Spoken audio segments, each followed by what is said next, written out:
तो दोस्तों, आज मैं आपके लिए भारत में शिक्षा प्रणाली का विकास और उसकी समस्याएं यूनिट नंबर 1 का टॉपिक नंबर 2 लेके आया हूँ। ये पार्ट 2 है। पार्ट पहले में हम लोगों ने वैदिक काल में शिक्षा एजुकेशन इन वैदिक पीरियड में कवर किया है, वन लाइनर की फॉर्म में। जो भी आपके बीएड के सेकेंड ईयर के जो एग्ज़ाम है उसमें जो भी क्वेश्चन पूछे जाने हैं वो हम लोगों ने वन लाइनर के फॉर्म में क्वेश्चन कवर किया है। तो आज हम लोग अपना टॉपिक नंबर 2 देखेंगे। दूसरा टॉपिक हमारा क्या है? दूसरा टॉपिक है हमारा बौद्धकालीन शिक्षा education in Buddhist period.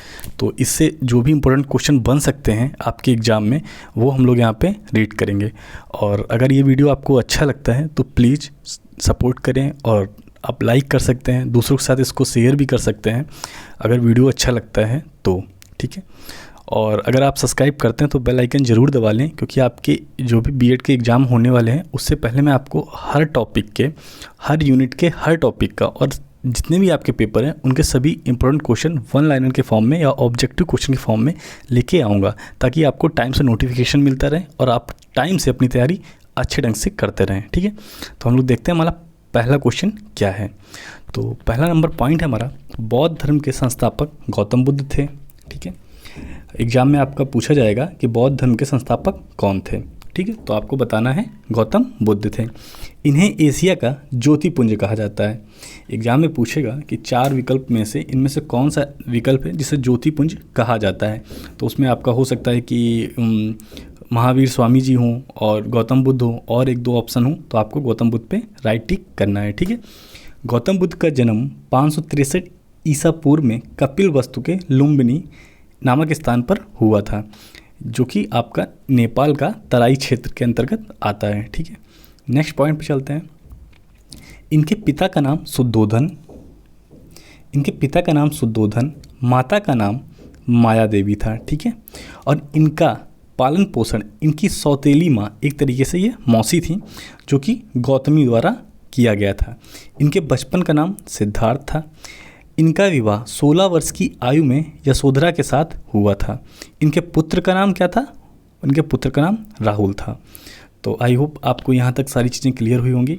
Next point पे चलते हैं हम लोग। इनके अनुसार संसार में दुख ही दुख है, ठीक है। मोक्ष प्राप्त करना प्राणी का चरम लक्ष्य है, ठीक है। जो कि हमारे वैदिक शिक्षा में भी कल हम लोगों ने पढ़ा था कि मनुष्य का जो चरम लक्ष्य वो क्या होना चाहिए? ज्ञान और मोक्ष की प्राप्ति, ठीक है। और नेक्स्ट पॉइंट हमारा, भारत में बौद्ध धर्म का प्रभाव 500 ईसा पूर्व से 1200 ईसा तक देखा जाता है, ठीक है। महात्मा बुद्ध ने 4 शक्तियों की खोज की।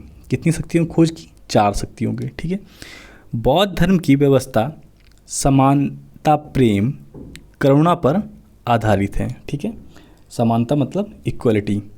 नेक्स्ट टॉपिक पे चलते हैं। नेक्स्ट हमारा क्या है? बौद्ध काल में शिक्षा के 3 स्तर बताए गए हैं। पहला स्तर है आपका प्राथमिक शिक्षा, दूसरा है आपका उच्च शिक्षा, तीसरा है आपका भिक्षु शिक्षा। नेक्स्ट पॉइंट देखते हैं हमारा क्या है। 6 वर्ष से 12 वर्ष की आयु तक प्राथमिक शिक्षा बौद्ध मठों में और विहारों में दी जाती थी, ठीक है। विहार भी एक प्रकार के मठ या ये कह सकते हैं कि एक बौद्धों को भिक्षा देने के लिए एक स्कूल टाइप के थे, ठीक है। उच्च शिक्षा 12 वर्षों से 20 या 25 वर्ष तक की आय तो थी।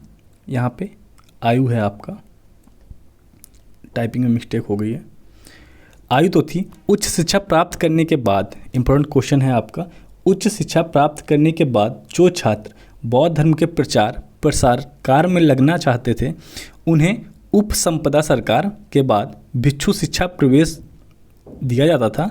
यह शिक्षा 8 वर्ष की अवधि की थी।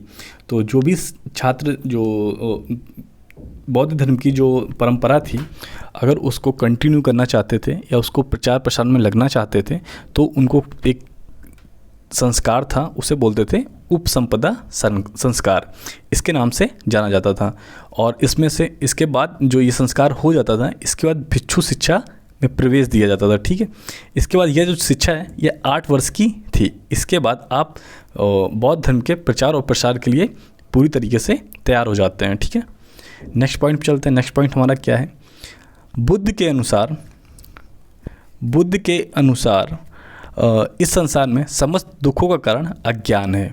ठीक है, समस्त दुखों का कारण अज्ञान है। सांसारिक दुखों से छुटकारा निर्वाण कहलाता है। एक तरीके से जो सांसारिक दुखों से जो भी छुटकारा है, निर्वाण मतलब एक तरीके से मोक्ष की प्राप्ति करना ही सभी दुखों का छुटकारा है। प्रकृति के आधार पर बौद्ध शिक्षा के 2 प्रकार बताए गए हैं। एक आपका है लौकिक, दूसरा है आपका धार्मिक। ठीक है, 2 प्रकार बताए गए हैं। नेक्स्ट पॉइंट पे चलते हैं। बौद्ध दार्शनिकों के अनुसार सीखने के 3 साधन हैं। ठीक है, कितने साधन हैं बौद्ध दार्शनिक के अनुसार? 3। एक आपका शरीर है, दूसरा आपका मन है, तीसरा आपका चेतना है। ठीक है, बुद्ध ने निर्वाण प्राप्ति के लिए अष्टमार्ग का रास्ता दिखाया। तो जो भी निर्माण प्राप्ति है, आपको मोक्ष कैसे मिलेगा, ये एक तरीके से अष्टांग मार्ग बोला जाता है। हम लोग यहाँ पे 1 लाइन क्वेश्चन पढ़ रहे हैं, आगे एक टेबल की फॉर्म में मैं आपको जितनी भी चीज़ें यहाँ पे आप पढ़ रहे हैं वो एक टेबल की फॉर्म में एक शॉर्ट वीडियो में, मतलब वीडियो यही रहेगा और शॉर्ट फॉर्म में मैं आपको एक साथ ही सारी चीज़ें कंपाइल करके दे दूँगा। ठीक है, तो आप थोड़ा पेशेंस बना के वीडियो को लास्ट तक देखते रहें। ठीक है, नेक्स्ट पॉइंट देखते हैं हमारा क्या है। डॉक्टर राधाकृष्ण के अनुसार बौद्ध धर्म में कोई नया धर्म नहीं है, अपितु हिंदू धर्म का ही परिवर्तित रूप है। तो आपको पता है जैसा कि हिंदू धर्म सबसे प्राचीन धर्म है और जितने भी नए नए धर्मों का उदय हुआ है वो एक हिंदू धर्म से ही निकले हुए हैं। ठीक है, गौतम बुद्ध के बचपन का नाम सिद्धार्थ, जो कि हम लोग ऊपर पढ़ के आए हैं, तथा ज्ञान प्राप्ति के बाद सिद्धार्थ बुद्ध के नाम से जाने गए। वह स्थान बोध गया कहलाया, जहाँ पे इनको ज्ञान प्राप्ति हुई वह स्थान बोध गया कहलाया, जहाँ पे इनको ज्ञान की प्राप्ति हुई।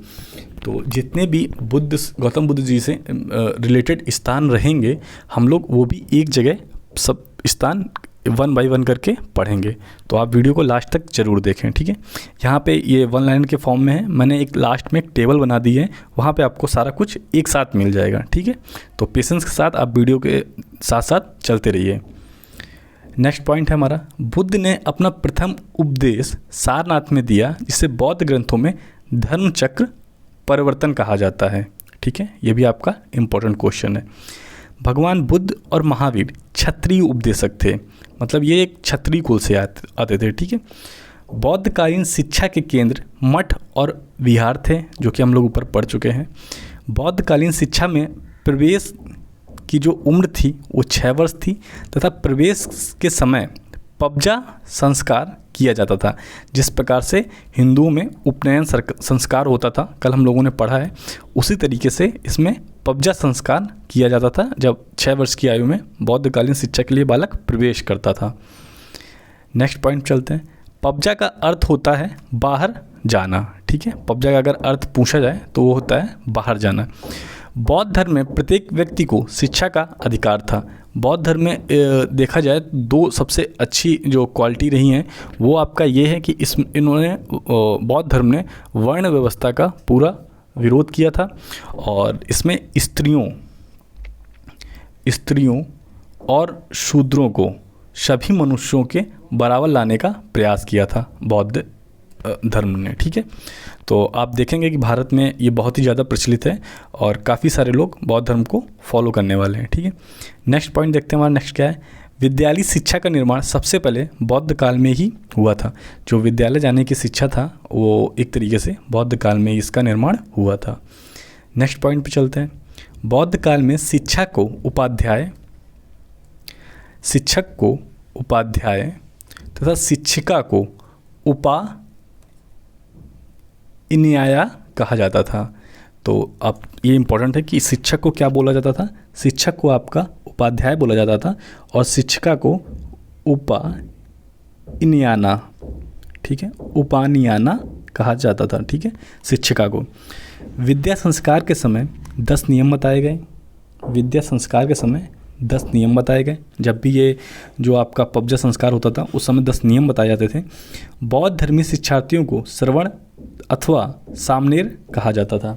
तो जो भी बौद्ध धर्मी शिक्षार्थी थे, शिक्षा ग्रहण करने के लिए जाते थे विहार या मठों में, उनको श्रवण या सामनेर कहा जाता था। ठीक है, नेक्स्ट पॉइंट पे चलते हैं। सामनेर को पालन करने वाले नियमों को 10 शिक्षा पदानी अर्थात 10 शिक्षा का पद कहा जाता था। ठीक है, तो जो बच्चे सामनेर को पालन करने वाले नियमों को जो दो प्रकार के हम लोगों ने पीछे शिक्षा देखी है ना, एक श्रवण है अथवा सामनेर है।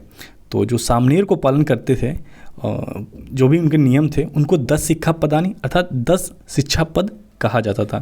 जैसे कि हम लोगों ने कल देखा था कि स्नातक और परास्नातक करके कुछ डिग्रियां होती थी 8 साल पढ़ने पे, 12 साल, 24, 48 साल। उसी तरीके से बौद्ध धर्म की भी अपनी एक परंपरा थी, ठीक है। बौद्ध धर्म की विदुषी महिलाएं थी जिनका नाम है सील भट्टारिका, विजंक्या, प्रभुदेवी, रानी नयिका, रानी प्रभावती गुप्त और संघमित्र, ठीक है। ये यहाँ की विदुषी महिलाएं थी जिनको एक तरीके से विद्वान महिलाएं बोला जाता है। और हम लोगों ने कल अपने हिंदू धर्म में देखा था कि जो भी विदुषी महिलाएं थीं उनको क्या बोला गया था, उनको ब्रह्मवादिनी बोला गया था, ठीक है। और उसमें बहुत सारी महिलाएं थीं जिनके नाम थे, एक तरीके से घोषा था, लोपमुद्रा था और शाश्वत था, ऐसे करके बहुत सारे नाम थे। अगर आप पढ़ना चाहते हैं उसको तो पिछले वाला कल वाला वीडियो फिर से देख सकते हैं, ठीक है। नेक्स्ट पॉइंट पे चलते हैं। भारत में इतिहास का स्वर्ण काल बौद्ध काल को माना जाता है, ठीक है। स्वर्ण काल किस काल को माना जाता है? बौद्ध काल को माना जाता है। नेक्स्ट पॉइंट पे चलते हैं। 18 शिल्पों की शिक्षा का वर्णन मिलिंद पा में है। जो भी 18 शिल्पों की शिक्षा का वर्णन है वो इनका एक ग्रंथ है, वर्णित ग्रंथ है मिलिंद पा, उसमें वर्णित है, ठीक है। 10 शिल्पों की शिक्षा का वर्णन तक्षशिला विद्यालय में था। जो कि 10 शिल्पों की जो शिक्षा दी जाती थी वो आपका तक्षशिला विद्यालय में था। बौद्ध काल के बाद राज चिकित्सक, धन्वंतरी, चरक, जीवक और सशुत थे। तो बौद्ध काल में जो सबसे फेमस जो चिकित्सक हुए हैं वो ये 4 हैं आपके, एक धन्वंतरी है, एक चरक है, एक जीवक है, एक सश्रुत है। तो अगर आपसे पूछा जाता है कि बौद्ध काल में कौन कौन से ऋषि सबसे ज़्यादा फेमस थे या बहुत ज़्यादा प्रसिद्ध हुए, तो आपको बताना है धन्वंतरी, चरक, जीवक और सश्रुत, ठीक है। नेक्स्ट पॉइंट पे चलते हैं। चिकित्सा विज्ञान की शिक्षा का प्रमुख केंद्र तक्षशिला विद्यालय था। तो अगर चिकित्सा विज्ञान की बात करें तो सबसे प्रमुख केंद्र कौन सा था? तक्षशिला, ठीक है। जो पाकिस्तान के रावलपिंडी से 35 किलोमीटर दूर है, जो कि पाकिस्तान के रावलपिंडी से 35 किलोमीटर दूर है, ठीक है। और इसके बाद देखते हैं हम लोग नेक्स्ट हमारा वैदिक काल में शिक्षा का मुख्य केंद्र था तथा बौद्ध काल में शिक्षा का भी मुख्य केंद्र रहा।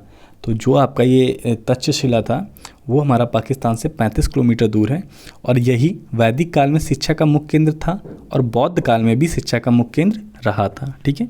नेक्स्ट पॉइंट पे चलते हैं। जिसमें प्रवेश के लिए न्यूनतम आयु 16 वर्ष थी। छात्रों को 1000 तत्कालीन उस समय की मुद्राएं देनी होती थी। तो धार्मिक और लौकिक दोनों प्रकार की शिक्षा विश्वविद्यालय के छात्रों को दी जाती थी, ठीक है। तो उस टाइम पे भी एक तरीके की ये फीस थी, जो तत्कालीन मुद्राएं उस समय जो चलती थी, प्रचलन में थी, तो वो आपको देना होता था और दोनों प्रकार की शिक्षाएं धार्मिक और लौकिक ग्रहण कर सकते थे, ठीक है। नेक्स्ट पॉइंट पे चलते हैं।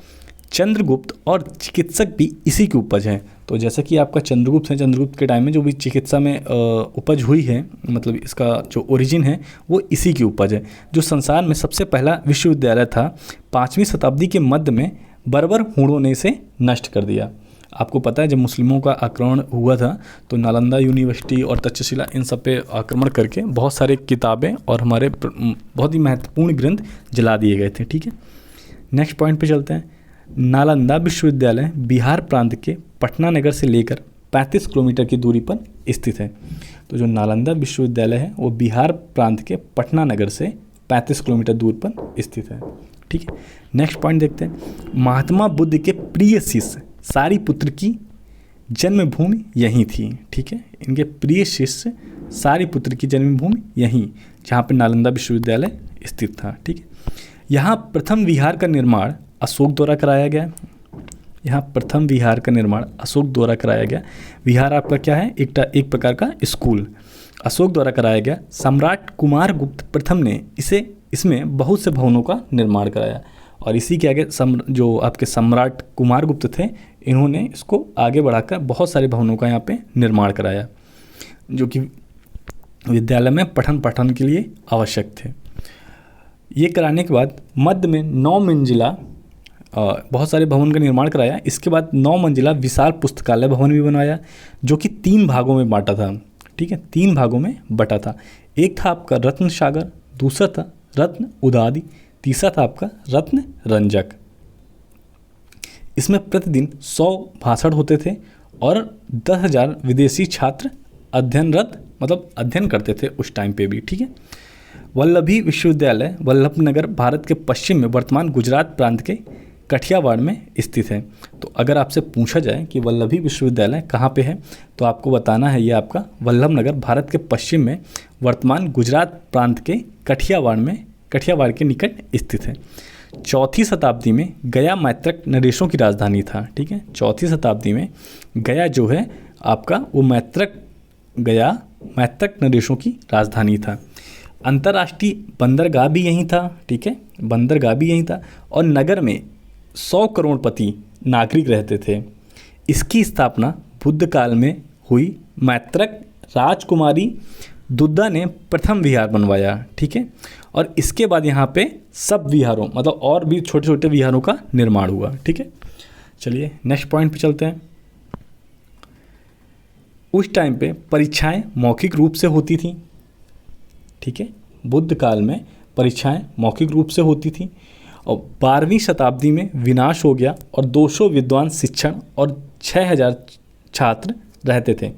तो जैसा कि आपको पता है कि जब आक्रमण हुआ तो इसका विनाश कर दिया गया, मतलब इसको छत विच्छत किया गया, यहाँ के पुस्तकालय को और यहाँ की यूनिवर्सिटी को। और उस समय यहाँ पे 200 विद्वान शिक्षण ले रहे थे और 6,000 छात्र रह रहे थे जब इसको नष्ट किया गया। ठीक है, विक्रमशिला विश्वविद्यालय मगध में गंगा तट पर एक पहाड़ी के ऊपर स्थित था। इसका निर्माण पाल वंश के राजा धर्मपाल ने 8वीं शताब्दी में करवाया था। तो ये भी आपके लिए बहुत ही इम्पोर्टेंट क्वेश्चन है। विक्रमशिला विश्वविद्यालय कहाँ पे स्थित था? मगध में गंगा तट पर एक पहाड़ी के ऊपर स्थित था। ठीक है, इसका निर्माण अगर पूछा जाए कि किसने करवाया था तो आपको बताना है विक्रमशिला का जो निर्माण था वो पाल वंश के राजा धर्मपाल ने कब करवाया था? 18वीं शताब्दी में करवाया था। ठीक है, चलिए नेक्स्ट पॉइंट पे चलते हैं। प्रमुख भिक्षु कुलपति विश्वविद्यालय के द्वारा बच्चों द्वारा निर्वाचित होता था। तो जो भी आपका प्रमुख भिक्षु कुलपति होता था, ठीक है, भिक्षु कुलपति जो वहाँ पे एक तरीके का डीन जिसे बोलते हैं वो पूरे कॉलेज का हेड होता था, वो बच्चों द्वारा ही निर्वाचित होता था। ठीक है, नेक्स्ट पॉइंट है हमारा कुतुबुद्दीन ऐबक ने 1203 में इसे अपने सेनापति बख्तियार खिलजी से नष्ट करवा दिया था। तो जो आपका ये कुतुबुद्दीन ऐबक था इसने 1203 में अपने सेनापति बख्तियार खिलजी से नष्ट करवाया था। जैसा कि हम लोग ऊपर पढ़ के आ रहे हैं 12वीं शताब्दी में इसका विनाश हो गया था, यहाँ पे लिखा है। तो वही हम लोग यहाँ पे पढ़ रहे हैं कि कौन सा सन था, एक प्रॉपर सन, तो वो आपका था 1203 और किसके द्वारा? कुतुबुद्दीन ऐबक के द्वारा, और उसका सेनापति कौन था? बख्तियार खिलजी। नेक्स्ट पॉइंट हमारा बौद्ध धर्मी वैदिक शिक्षा के शिक्षा केंद्र को अग्रहार कहा जाता था। तो ये भी आप याद कर सकते हैं कि बौद्ध धर्मी जो भी वैदिक शिक्षा केंद्र थे उनको क्या कहा जाता था? उनको अग्रहार कहा जाता था। बौद्ध शिक्षा प्रणाली में सर्वोपरि स्थान बौद्ध संघों को दिया गया। ठीक है, नेक्स्ट पॉइंट पे चलते हैं। बौद्ध शिक्षा के प्रमुख केंद्र तक्षशिला, नालंदा, विक्रमाशील, वल्लभी, ओदंतपुरी, मिथिला आदि थे। ठीक है, तो यहाँ पे सब जगह कॉमा है, तक्षशिला, नालंदा, विक्रमाशील, वल्लभी, ओदंतपुरी, मिथिला, ये आपके बौद्ध के बहुत ही प्रमुख शिक्षा केंद्र थे, जो कि हम लोगों ने सबके बारे में पढ़ लिया है। कौन से विश्वविद्यालय कहाँ पे स्थित है, हम लोग ऊपर पढ़ के आ रहे हैं। ठीक है, तक्षशिला विश्वविद्यालय 500 ईसा पूर्व से 400 ईसा पूर्व तक 1000 वर्षों तक शिक्षा के मुख्य केंद्र के रूप में रहा। ठीक है, तो ये वीडियो यहाँ पे समाप्त नहीं होता है। अब मैं आपको एक टेबल के थ्रू ये सारी चीज़ें आपको फिर से रिवाइज कराऊंगा। ठीक है, तो हम लोग देखेंगे नेक्स्ट PDF। ठीक है, अब हम लोग देखेंगे भगवान बुद्ध से संबंधित कुछ तथ्य जो कि आपके एग्जाम में पूछे जाने हैं। ठीक है, तो जैसा कि हम लोग देख रहे हैं कि महामाया कौन था? ये आपकी गौतम बुद्ध की माँ थी। ठीक है, और नेक्स्ट पे देखते हैं। नेक्स्ट हमारा क्या है? 1 सेकंड। नेक्स्ट है हमारा राहुल। राहुल कौन था? राहुल गौतम बुद्ध जी का पुत्र था। चन्ना गौतम बुद्ध का सारथी था। और चुंद सुनार ये कौन था? जिसके दिए हुए सूअर का मांस खाने से गौतम बुद्ध भगवान की मृत्यु हुई थी। ठीक है। कंथक ये आपका बुद्ध का प्रिय घोड़ा था। नेक्स्ट है हमारा प्रजापति गौतमी। ये बुद्ध की मौसी थी और प्रथम बौद्ध भिक्षुणी भी थी जिन्होंने गौतम बुद्ध से भिक्षा ली थी। सुभज्ज जिसे बुद्ध ने अपना अंतिम उपदेश दिया था। ठीक है। देवदत्त बुद्ध जी का चचेरा भाई था। नेक्स्ट देखते हैं हमारा अश्वत्थ। अश्वत्थ आपका वह पीपल का पेड़ था जिसके नीचे भगवान बुद्ध को ज्ञान प्राप्त हुआ था। ठीक है। स्तूप ये हमारे महापरिनिर्वाण के प्रतीक हैं। वैशाली यहाँ बुद्ध भगवान का अंतिम वर्षा काल बीता था। बुद्ध भगवान का यहाँ पे अंतिम वर्षा काल बीता था। ठीक है। साल वृक्ष, आइए हम लोग देखते हैं। शाल वृक्ष जिसके नीचे बुद्ध भगवान की मृत्यु हुई थी। शुद्धोधन बुद्ध भगवान के पिता एवं शाक्य कुल के मुखिया भी थे। ठीक है। तो ये कुछ नाम बुद्ध भगवान से रिलेटेड हैं जो कि बहुत ही इंपॉर्टेंट है, आपको ज़रूर पढ़ना चाहिए। ठीक है। नेक्स्ट स्लाइड पे चलते हैं। नेक्स्ट है बुद्ध के जीवन से जुड़े कुछ प्रतीक। तो जैसा कि हाथी क्या शो करता है? तो हाथी बुद्ध भगवान के गर्भ में आने का प्रतीक है। कमल जन्म का प्रतीक है।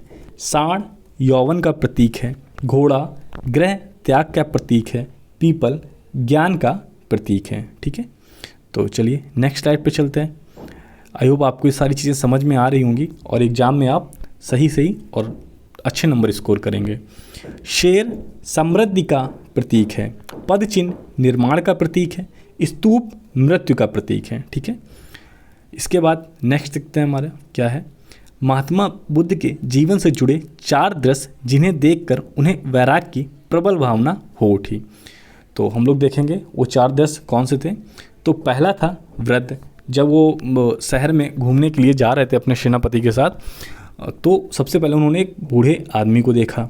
इसके बाद उन्होंने एक रोगग्रस्त आदमी को देखा।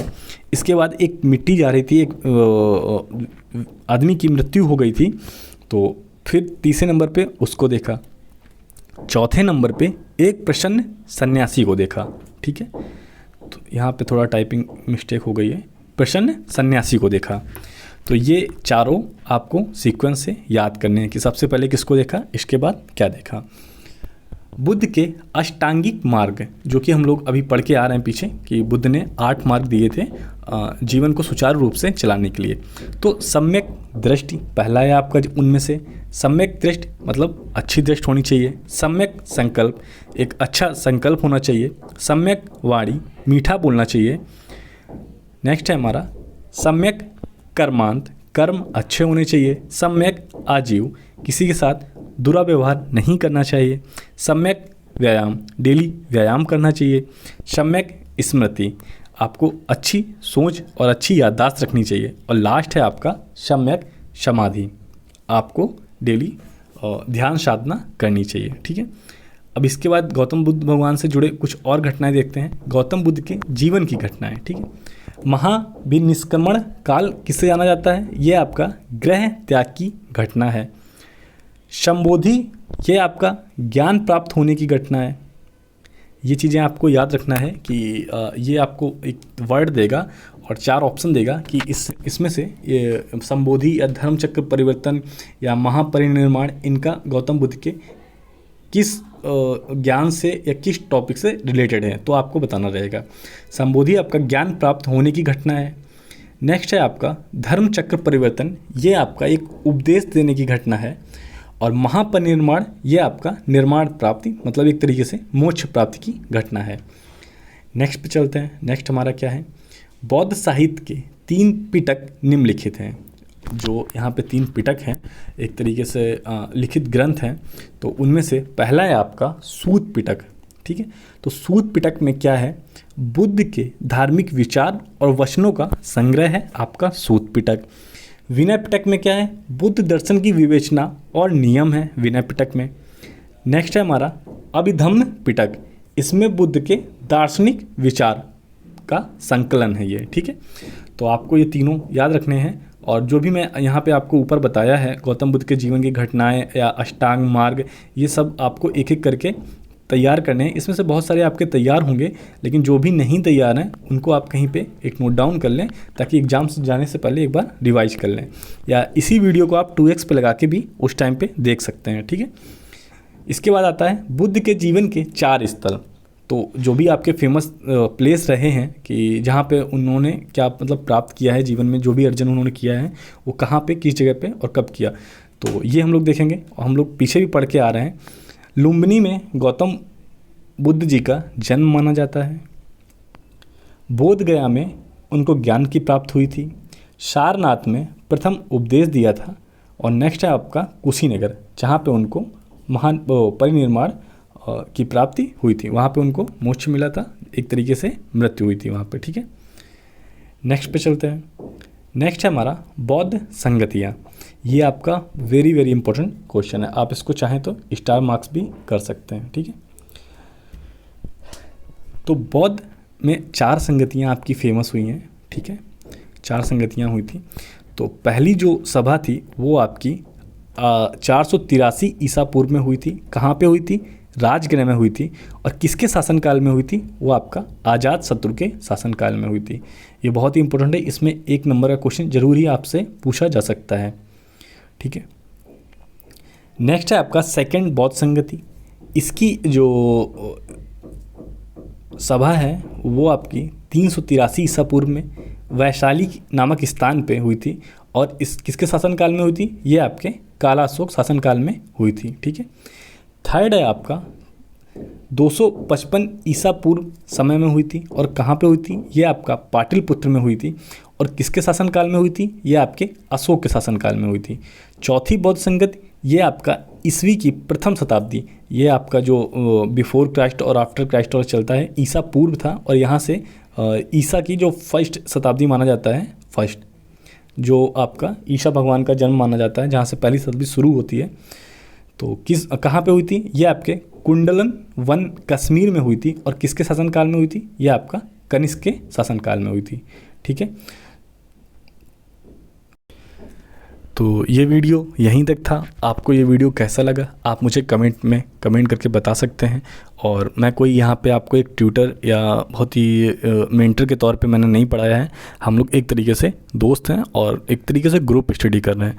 अगर मुझसे कोई गलती हुई है, किसी नाम को बोलने में, किसी का प्रोनाउंसिएशन में गलती हुई है, तो कृपया आप मुझे माफ़ कर दीजिए। और अगर कोई बहुत ही मेजर मिस्टेक है तो आप मुझे कमेंट बॉक्स में कमेंट करके भी बता सकते हैं कि ये चीज़ गलत है, ठीक है।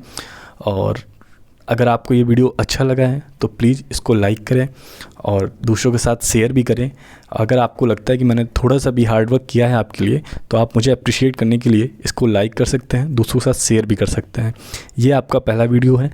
मुश्किल से 2-3-4 घंटे के बाद नेक्स्ट टॉपिक, जो फर्स्ट यूनिट का एक नेक्स्ट टॉपिक है ना, मध्यकालीन भारत का, वो मैं आपके लिए लेके आऊँगा, ठीक है।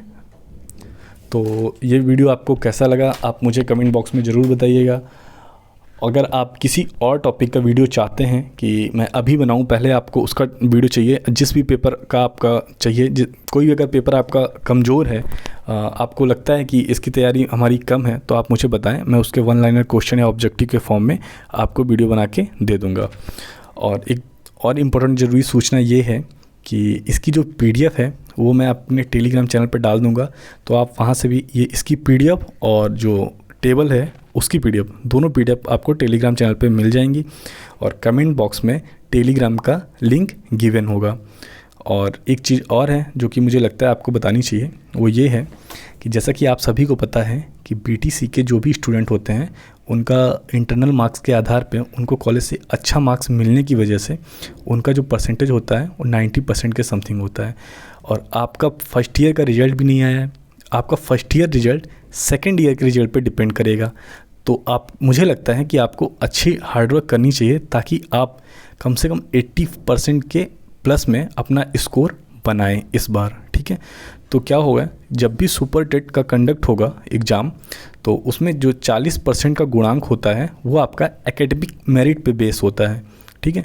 तो इससे क्या होगा कि अगर आप अच्छा स्कोर करेंगे तो आपका एकेडमिक हाई रहेगा, तो आप भी कंपटीशन में आगे होंगे और जॉब मिलने में आपको उतना ज़्यादा हार्डवर्क नहीं करना पड़ेगा, या यूँ कहें कि आपका आराम से हो जाएगा अगर सुपर टेट में थोड़े बहुत नंबर कम रहते हैं तो, और अगर एकेडमिक अच्छा है इसलिए। तो आप देखेंगे कि बीटीसी का जो एकेडमिक मेरिट होता है वो बहुत ज़्यादा हाई होता है।